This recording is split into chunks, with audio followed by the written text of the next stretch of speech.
detail. The notification for the Khadc election will be issued on January 27, marking the start of the Model Code of Conduct. Polling is scheduled for February 21st, with vote counting on February 24th. East Khasi Hills Deputy Commissioner R.M. Kurba, also the returning officer, confirmed that the election expenditure limit is 12 lakh rupees with a security deposit of 3,000 rupees for candidates. The final electoral roll will be published on January 27. A key change, this year the shift of election-related activities from JN Stadium to ISBT of the 15 Khadc constituencies nomination will be accepted at 3 different locations, 10 at ISBT, 3 at the Deputy Commissioner's office and 2 in Penrosla.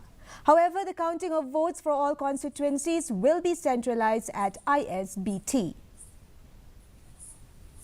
Today, there's traffic jam.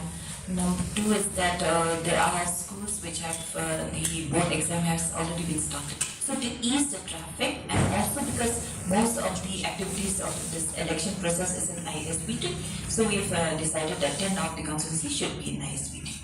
Inclusive. Right now we have 15 constituencies.